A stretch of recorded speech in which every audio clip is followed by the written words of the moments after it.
Assalamualaikum warahmatullahi wabarakatuh. Saya Plita Rahman. Di sini saya akan mempresentasikan tentang efektivitas obat diuretik pada hewan uji marmot praktikum farmakologi. Dengan anggota kelompok saya, yaitu kelompok 3 kelas 2A. Yang pertama ada Muhammad Iqbal, Mutiara Amalia, Nabila Putri Pratiwi, Nasrul Ridwan, Oktaviana Rismaya, saya sendiri, dan Rani Rizky Haryadi.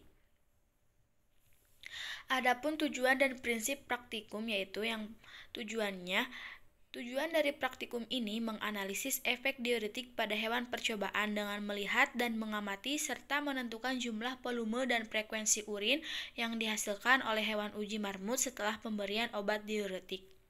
Prinsipnya yaitu untuk mengetahui efek diuretik dapat diamati dengan meningkatnya frekuensi urinasi dan volume urin pada hewan uji.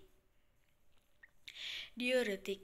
Apa diuretik? Diuretik adalah obat yang bekerja pada ginjal untuk meningkatkan ekskresi air dan natrium klorida. Secara normal, reabsorpsi garam dan air dikendalikan masing-masing oleh aldosteron vasopiensin atau hormon antidiuretik ADH. Sebagian besar diuretik bekerja dengan menurunkan reabsorpsi elektrolit oleh tubulus. Ekskresi elektrolit yang meningkat diikuti oleh peningkatan ekskresi air, yang penting untuk mempertahankan keseimbangan osmotik. Diuretik digunakan untuk mengurangi edema pada gagal jantung kongesif, beberapa penyakit ginjal, dan sirosis hepatis. Obat-obat diuretik. Yang pertama ada furosemid, yang bekerja menghambat reabsorpsi ion natrium dan klorida pada tubulus ginjal proksimal dan distal serta lengkung Henle dengan mengganggu sistem transportasi pengikat klorida, menyebabkan peningkatan air, kalsium, magnesium, natrium, dan klorida. Yang kedua, hidroklortiazid memberikan efek hemat kalium melalui penghambatan reabsorpsi natrium pada tubulus berbelit-belit distal, tubulus pengumpul kortikal, dan saluran pengumpul. Hal ini menurunkan potensial negatif besi dari lumen tubulus dan mengurangi sekresi kalium dan hidrogen serta ekskresi selanjutnya. Mekanisme ini berperan besar dalam aksi hemat kalium amilorida, menghambat Na atau K-ATP fase, menurunkan ekskresi Ca++, Mg++, dan hidrogen. Yang ketiga ada spirolakton.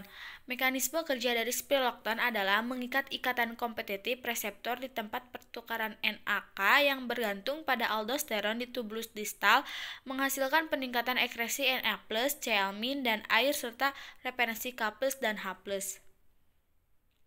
Alat dan bahan yang digunakan pada praktikum kali ini, yang pertama ada alat, batang pengaduk, beker gelas, gelas ukur, hot plate, spit 1 ml, sonde oral, timbangan hewan. Dan bahannya ada alkohol 70%, aquades, kertas saring, NaCMC, tablet furosemid, tablet hidroklortiazid, dan tablet spirolakton.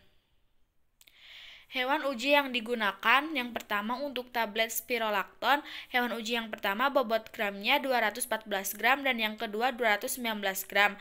Dan untuk obat HCT, bobot gram hewan ujinya yang pertama 456 gram dan yang kedua 267 gram. Dan untuk tablet furosemid, bobot hewan ujinya yang pertama 553 gram dan yang kedua 285 gram. Jumlah hewan yang digunakan 6 ekor marmut yang telah dihitung bobot badannya masing-masing. Perhitungan dosisnya. Yang pertama, furosemid untuk marmut berat 553 gram. Didapat dosis lazim untuk manusianya itu 20 mg. Dikonversikan dosisnya dengan mengkalikan dosis lazim dikali faktor konversi dengan didapat hasil 0,262 mg. Dan dosis hitungnya bobot hewan hitung dibagi bobot hewan normal dikali dosis konversi, yaitu didapat hasil 0,86 mg. Dan dosis volume pemberiannya bobot hewan hitung per bobot hewan normal dikali PV normal dengan dihasilkan dosis volumenya itu 7 mili.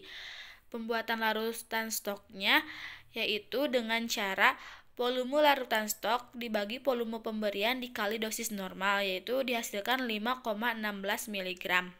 Persen kadar obatnya yaitu berat obat dibagi volume stok dikali 100% dengan hasil 0,00172%. Yang kedua, furosemid untuk berat marmut 285 gram.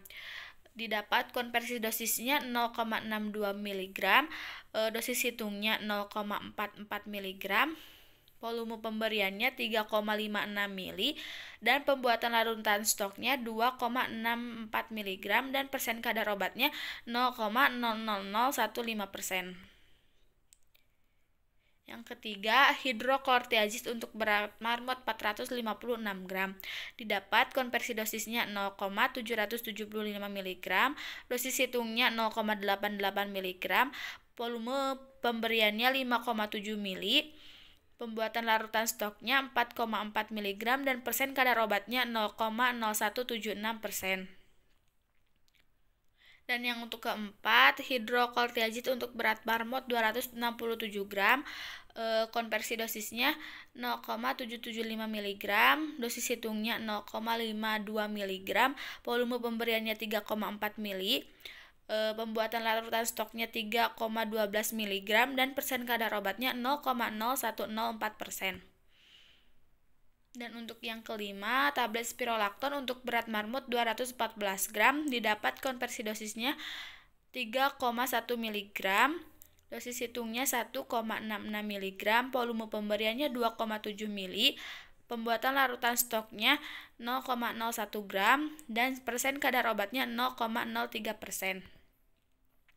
Dan untuk spirolacton berat marmut 219 gram, didapat konversi dosis 3,1 mg, dosis hitungnya 1,7 mg, volume pemberiannya 2,75 ml, pembuatan larutan stoknya 10,2 mg, dan persen kadar obatnya 0,034%. Untuk prosedur percobaan saat praktikum, pertama, siapkan alat dan bahan. Siapkan 6 ekor marmut yang sudah ditimbang bobotnya terlebih dahulu. Sebelum dilakukan penginduksian obat, marmut diberikan air hangat sebanyak 5 ml. Kemudian diinduksikan obat-obat diuretik pada marmut yang telah dibuat suspensi. Selanjutnya, marmut ditempatkan di dalam kandang, kemudian dibiarkan selama 2 jam dengan dicatat urin yang keluar setiap 30 menit dalam waktu 2 jam. Volume pemberian obat diuretik untuk setiap marmot. Yang pertama, tablet spirolacton, hewan uji yang pertama volume pemberiannya 2,7 ml, hewan kedua 2,75 ml, dan untuk HCT 5,7 ml, 3,4 ml, untuk furosemid 7 ml, serta 2,75 ml. Hasil dan pembahasan. Yang pertama, untuk furosemid, dari kedua hewan percobaan intensitas pengeluaran urin sangat besar karena furosemid sendiri memiliki efek diuretik yang kuat dengan menentukan ion Na dan Cl dari tubuh obat ini bekerja di lengkung Henle ginjal. Dan yang kedua, untuk hidroklortiazid. Yang kedua, hidroklortiazid merupakan diuretik yang memiliki efek diuretik dan vasodilator kecil sehingga jumlah urin yang keluar tidak terlalu tinggi. Obat ini bekerja di bagian tubulus distal pada ginjal. Yang ketiga, spirolacton. Obat ini bekerja menghambat reabsorpsi ion Na dan Cl serta meretensi kalium sehingga jumlah kadar NaCl jadi lebih tinggi. Obat ini bekerja di tubulus pengumpul ginjal. Kadar NaCl urin. Kadar NaCl tertinggi diraih oleh obat furosemid karena obat tersebut dikategorikan sebagai obat diuretik kuat, artinya diuretik yang bekerja dengan cara menghambat reabsorpsi elektrolit atau penyaringan ulang elektrolit natrium atau kalium atau klorida di lengkung Henle pada ginjal. Furosemid biasanya disebut diuretik dengan boros kalium. Sekian presentasi dari saya, mohon maaf apabila ada kekurangan. Terima kasih. Wassalamualaikum warahmatullahi wabarakatuh.